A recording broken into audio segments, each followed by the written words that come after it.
साथियों बहुत बहुत स्वागत है आप सभी का अपने YouTube चैनल टेक स्टडी पे। अगर आप भी बिहार डीएलएड एंट्रेंस एग्जाम 2025 की तैयारी करने वाले हैं तो यह वीडियो आपके लिए काफ़ी इंपॉर्टेंट होने वाला है, क्योंकि आज हम लोग इस वीडियो में बिहार डीएलएड एंट्रेंस एग्जाम 2025 के सिलेबस को समझने वाले हैं। तो वीडियो को आप लास्ट तक जरूर देखें। वीडियो शुरू करने से पहले मैं आपसे एक छोटा सा रिक्वेस्ट करना चाहूँगा कि आप अभी तक इस चैनल पर नए हैं तो आप इस चैनल को सब्सक्राइब कर ले और बेल आइकन को दबा दें ताकि ऐसे ही लेटेस्ट वीडियो मिलता रहे। चलिए शुरू करते हैं। आज हम बात करने वाले हैं बिहार डीएलएड एंट्रेंस एग्जाम 2025 के वेस्ट बुक के बारे में, जो चक्षु प्रकाशन का है। यह बुक्स न्यू पैटर्न और सिलेबस के ऊपर आधारित है। इस बुक्स में सामान्य हिंदी, गणित, विज्ञान, सामाजिक अध्ययन और तार्किक एवं विश्लेषणात्मक प्रश्नों को बहुत ही आसान तरीकों से समझाया गया है और साथ ही प्रैक्टिस के लिए 3000 प्लस एमसीक्यू क्वेश्चन भी दिया गया है और इसके साथ साथ प्रीवियस ईयर क्वेश्चन पेपर भी आपको 6 वर्षों का इसमें देखने को मिल जाएगा। हार्ड डीएलएड एंट्रेंस एग्जाम के लिए चक्षु प्रकाशन का प्रैक्टिस सेट भी आता है, जिसे लेके आप सभी अपनी तैयारी और भी मजबूत कर सकते हैं। तो देर किस बात की, वीडियो के डिस्क्रिप्शन में आपको लिंक मिलेगा, जल्दी से आप ऑनलाइन इसे बाय करें। आप चाहे तो नजदीकी मार्केट में आप इसे ऑफलाइन भी ले सकते हैं। तो अगर आप भी बिहार डीएलएड एंट्रेंस एग्जाम 2025 की तैयारी करने वाले हैं, अगर आप भी एग्जाम देने वाले हैं, तो सबसे पहले आपको सिलेबस को जानना बहुत ही आवश्यक है, क्योंकि अगर आप एग्जाम देने जा रहे हैं तो सिलेबस अगर आपको पता होगा तो आप उसी के तहत तैयारी करेंगे और आप जो है एक बार में ही एंट्रेंस एग्जाम को क्लियर करेंगे और अच्छे मार्क्स से करेंगे तो आपको गवर्नमेंट कॉलेज मिलने के चांसेस जो है अधिक हो जाएगी। सबसे पहले हम लोग डीएलएड के सिलेबस को समझते हैं। देखिए डीएलएड का जो सिलेबस है आपके स्क्रीन के ऊपर है। इससे पहले हम आपको बता दें कि आपकी जो परीक्षाएं होती थी वो 150 नंबर की होती थी, लेकिन अब उसके पैटर्न में जो है बदलाव किया गया है। अब इसमें जो आपकी एग्जाम जो होती है वह आपका एग्जाम जो होता है वह मात्र आपका 120 नंबर का होता है। यानी कि आप इससे पहले जब देख रहे थे तो वहाँ पे आपकी 150 नंबर का एग्जाम होता था, लेकिन उस सिलेबस को जो है 2024 में छोटा किया गया और अब इसमें जो है 120 नंबर का आपका एग्जाम जो है कर दिया गया है। और इसमें देखेंगे तो प्रश्नों का जो प्रकार होगा वो आपका बहुकल्पीय प्रश्न होगा, यानी कि एमसीक्यू प्रश्न आपका पूछा जाता है। टोटल जो है प्रश्न आपका होता है 120 प्रश्न आपके एग्जाम में होता है और हर एक प्रश्न के लिए आपको 1 नंबर दिया जाता है। यानी इससे पहले आप देखेंगे जैसे बीएड एंट्रेंस का है तो बीएड एंट्रेंस में भी 120 नंबर का आपका एग्जाम होता है और हर प्रश्न के लिए 1 नंबर दिया जाता है। यानी कि टोटल की बात करें तो 120 नंबर भी दिया जाता है और उसमें भी निगेटिव मार्किंग नहीं होती, लेकिन उसमें समय जो है केवल 2 घंटे ही रहता है।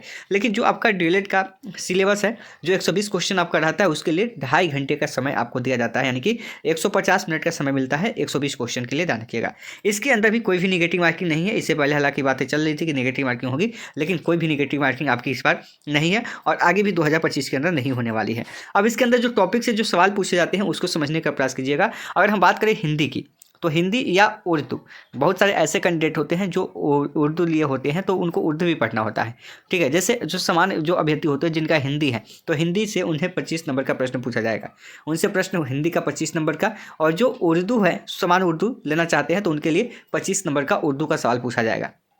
ठीक है, 25 नंबर हिंदी के अंदर उनको पढ़ना क्या होता है, पढ़ना होता है संधि, संधि के बारे में पढ़ना होता है, संधि और उसके प्रकार के बारे में। यानी कि हम डायरेक्ट बात करें टॉपिक की बात करें तो आपका संधि पूछा जाएगा, समास पूछा जाएगा, मुहावरा पूछा जाएगा, वाक्य पूछा जाएगा, गद्यांश पूछा जाएगा, जो ग्रामर की जो त्रुटियां होती हैं यानी कि ईरर बोलते हैं वहाँ से क्वेश्चन पूछा जाएगा, साहित्य में जैसे कि अलंकार पूछा जाएगा, रस पूछा जाएगा, छंद पूछा जाएगा। ये सब मिला के आपसे 25 प्रश्न पूछा जाएगा और यह 25 प्रश्न आपका 25 नंबर का होता है।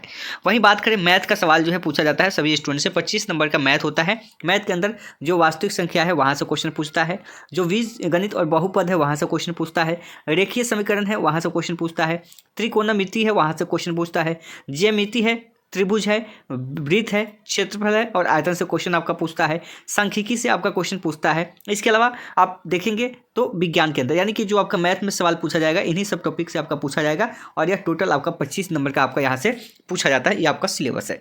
इसके अलावा साइंस से भी क्वेश्चन पूछे जाते हैं और साइंस से 20 प्रश्न पूछे जाते हैं जो 20 नंबर का होता है, जिसमें प्रजनन और क्षमता की बात करें, जिसमें आप देखेंगे जहाँ पे प्रजनन और क्षमता की बात होती है, आनुवंशिकता की बात होती है, पदार्थ के गुण के बारे में बात करते हैं। यहाँ पे पदार्थ के बारे में आपको पढ़ना है, ऊर्जा के बारे में, गति के बारे में, बल के बारे में पढ़ना है, गुरुत्वाकर्षण के बारे में पढ़ना है, ध्वनि के बारे में पढ़ना है, विद्युत के बारे में पढ़ना है, पर्यावरण और पारिस्थितिकी के बारे में पढ़ना है। यानी कि टोटल आपका 20 प्रश्न आपका साइंस से पूछा जाता है। वहीं बात करते हैं सामाजिक विज्ञान का तो सामाजिक विज्ञान से आपके 20 प्रश्न जो है पूछे जाते हैं। जैसे कि आप देखेंगे तो भारतीय स्वतंत्रता आंदोलन, प्रथम विश्व युद्ध और द्वितीय विश्व युद्ध आ जाएगा। विश्व युद्ध आपको पढ़ना है, उसमें से प्रथम विश्व युद्ध और द्वितीय विश्व युद्ध आ जाएगा।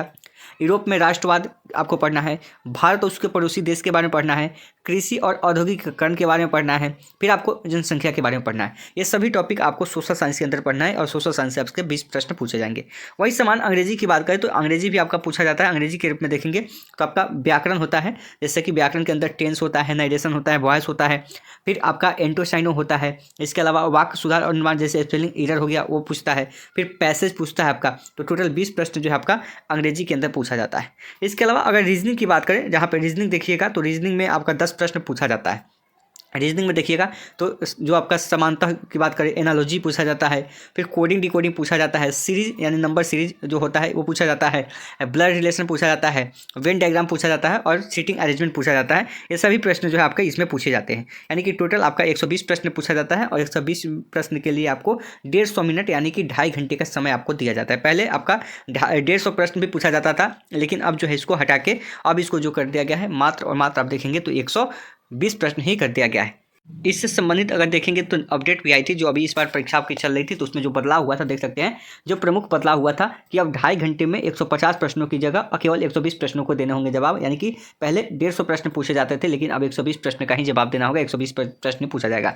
पहली बार परीक्षा में पास होने के लिए न्यूनतम योग्यता अंक हुआ था, यानी कि मिनिमम यहाँ पे क्वालिफिकेशन की बात की जाए, यानी कि जो पास मार्क्स की बात करते हैं कि मिनिमम अगर आपका जनरल कैटेगरी है तो अगर आपका 35% है और जो अगर रिजर्व कैटेगरी है तो 30 अंक आपको लाना अनिवार्य है। 120 में 35 नंबर आपको लाना है। अगर जनरल कैंडिडेट है तो आपको 35 नंबर लाना है, और अगर आप अदर स्टूडेंट है यानी कि रिजर्व कैटेगरी से आते हैं तो आपको 30 नंबर लाना यहाँ पे अनिवार्य है, तभी आप इसमें पास माने जाएंगे। आगे की इंटरमीडिएट परीक्षा में शामिल होने वाले अभ्यर्थियों को भी मौका मिलेगा, यानी कि जो अपेयरिंग स्टूडेंट होते हैं, जो इंटर का भी एडमिशन मतलब एडमिशन के तहत वो अपना एग्जाम देते हैं, जैसे इंटर का भी अभी फरवरी में आने वाला है, एग्जाम होने वाला है, तो वो स्टूडेंट भी चाहेंगे तो यहाँ पे फॉर्म को फिलअप कर सकते हैं, इस बार भी भर सकते हैं। तो ये 3 बदलाव जो मुख्य रूप से किया गया था, अब 150 प्रश्नों की जगह पे 120 प्रश्न ही पूछे जाएंगे।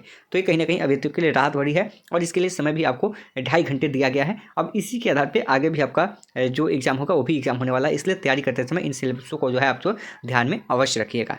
तो उम्मीद करते हैं वीडियो पसंद आया तो लाइक कीजिएगा, चैनल को देख रहे हैं पहली बार तो सब्सक्राइब कीजिएगा। मिलता है नेक्स्ट वीडियो में, धन्यवाद।